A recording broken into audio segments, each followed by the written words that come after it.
Assalamualaikum warahmatullahi wabarakatuh. Bertemu lagi dengan saya Melinda Cahya Suryaningsih dari Pendidikan Ekonomi FKIP Universitas Jember.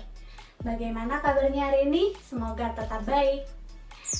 Oke, setelah kemarin kita telah belajar bersama tentang inflasi, maka yang akan kita pelajari pada pertemuan kali ini adalah tentang kebijakan moneter. Namun sebelum itu berdoa dulu ya agar ilmu yang kita pelajari hari ini menjadi barokah yang diberikan Allah Subhanahu wa Ta'ala. Berdoa dipersilahkan. Tujuan pembelajaran kali ini adalah peserta didik mampu memahami, mendeskripsikan dan menganalisis kebijakan moneter dan menyajikan hasil analisis dengan mengembangkan kemampuan berpikir kritis, komunikatif, kolaboratif, dan berkreativitas. Nah, pada pembahasan kali ini saya akan merumuskan menjadi beberapa poin. Yang pertama tentang pengertian kebijakan moneter itu sendiri, yang kedua tentang tujuan adanya kebijakan moneter, yang ketiga tentang instrumen kebijakan moneter. Sebelumnya, ingat gak sih apa itu inflasi? Inflasi adalah kecenderungan naiknya harga barang dan jasa secara umum dan terjadi secara terus-menerus. Dengan naiknya harga barang dan jasa secara umum akan menyebabkan turunnya nilai mata uang. Dengan keadaan tersebut, apa yang bisa dilakukan supaya inflasi dapat diatasi? Salah satunya adalah dengan kebijakan moneter. Kebijakan moneter adalah kebijakan yang dilakukan oleh pemerintah berkaitan dengan pasar uang yang dilakukan oleh otoritas moneter. Otoritas moneter itu sendiri adalah Bank Sentral, di mana di Indonesia Bank Sentral adalah Bank Indonesia. Kebijakan moneter diatur oleh pemerintah melalui Bank Sentral, di mana kebijakan moneter ini mengatur penawaran uang dan suku bunga agar tetap dalam tingkat yang wajar. Tentunya hal tersebut bertujuan untuk tetap menjaga stabilitas ekonomi. Kebijakan moneter digunakan untuk mengatasi masalah-masalah ekonomi jangka panjang maupun jangka pendek. Di antaranya seperti investasi, nilai tukar uang maupun inflasi. Yang kedua, tentang tujuan adanya kebijakan moneter. Kenapa sih perlu adanya kebijakan moneter dan kenapa pula jumlah peredaran uang harus diatur? Yang pertama tentunya untuk meningkatkan pertumbuhan ekonomi, di mana dengan mengatur jumlah peredaran uang, maka Bank Indonesia dapat mempengaruhi suku bunga. Dan suku bunga akan mendorong adanya investasi, di mana saat terjadi banyak investasi maka akan mendorong adanya pertumbuhan ekonomi. Yang kedua, tentang memperluas kesempatan kerja, di mana saat investasi tumbuh maka akan banyak kesempatan-kesempatan kerja yang ada. Yang ketiga adalah mengendalikan kenaikan harga barang atau inflasi, di mana saat inflasi terjadi, jumlah uang yang beredar di masyarakat sangat banyak, maka dengan mengatur peredaran jumlah uang dapat mengurangi inflasi. Dan yang terakhir adalah mengatur keseimbangan neraca pembayaran. Dengan kebijakan moneter akan dapat mengatur nilai tukar uang, yang tentu saja akan berpengaruh pada keseimbangan dalam neraca pembayaran. Nah, sudah paham kan tentang kebijakan moneter dan tujuannya? Sekarang kita akan membahas tentang instrumen kebijakan moneter. Dalam kebijakan moneter, Bank Indonesia mengkategorikan dua instrumen, yakni instrumen langsung dan instrumen tidak langsung. Yang pertama, instrumen langsung. Instrumen langsung dari kebijakan moneter terdiri dari satu, mencetak uang. Dengan mencetak uang, Bank Indonesia dapat mempengaruhi jumlah peredaran uang dengan menyebarkannya langsung kepada masyarakat. Yang kedua, dengan himbauan moral atau moral suasion. Moral suasion ini adalah himbauan dari Bank Sentral atau Bank Indonesia kepada bank-bank umum, baik melalui pidato, pengumuman maupun surat edaran. Selanjutnya adalah instrumen kebijakan moneter tidak langsung. Yang pertama adalah operasi pasar terbuka. Dalam operasi pasar terbuka atau open market terjadi kegiatan jual beli surat berharga. Yang kedua tentang tingkat bunga diskonto. Tingkat bunga diskonto adalah bunga yang ditetapkan oleh bank sentral kepada bank umum saat melakukan pinjaman. Yang ketiga, rasio cadangan kas. Rasio cadangan kas adalah cadangan kas minimal yang harus disimpan pada bank sentral. Yang terakhir adalah penetapan batas maksimal kredit yang boleh diberikan bank umum kepada masyarakat. Kemudian saat terjadi inflasi maupun deflasi, bentuk kebijakan moneter seperti apa yang dilakukan?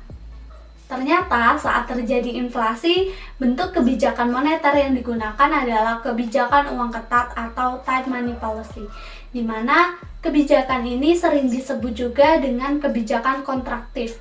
Tujuannya adalah mengurangi jumlah uang yang beredar. Saat inflasi, jumlah uang yang beredar di masyarakat tinggi, maka dengan kebijakan kontraktif bertujuan untuk mengurangi jumlah uang yang beredar di masyarakat agar dapat menstabilkan inflasi. Lalu, apa yang dilakukan Bank Sentral untuk melancarkan kebijakan tersebut?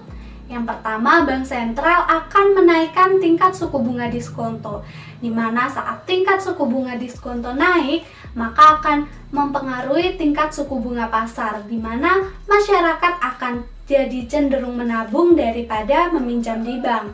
Oleh karena itu, uang yang ada di masyarakat dapat terserap. Kemudian dengan menjual surat berharga. Dengan menjual surat berharga, bank umum akan mengeluarkan uang untuk membeli surat berharga tersebut, sehingga uang yang beredar akan berkurang.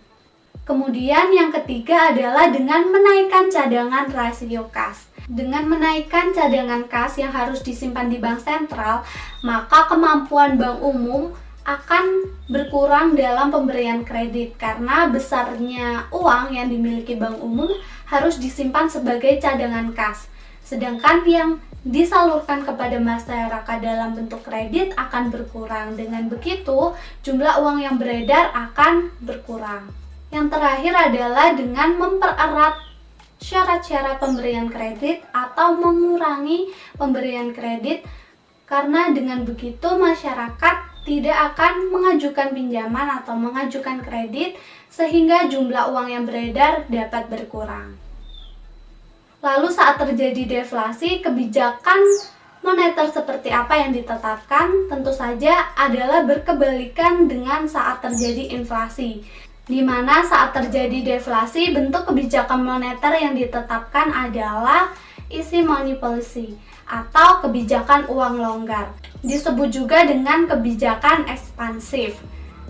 Kebijakan uang longgar ini bertujuan untuk menambah jumlah uang yang beredar di masyarakat dengan tujuan untuk meningkatkan pertumbuhan ekonomi dan memperluas kesempatan kerja, di mana saat terjadi deflasi akan terjadi kelesuan ekonomi, sehingga perlu adanya penambahan jumlah uang yang beredar untuk menggairahkan pertumbuhan ekonomi dan memperluas kesempatan kerja.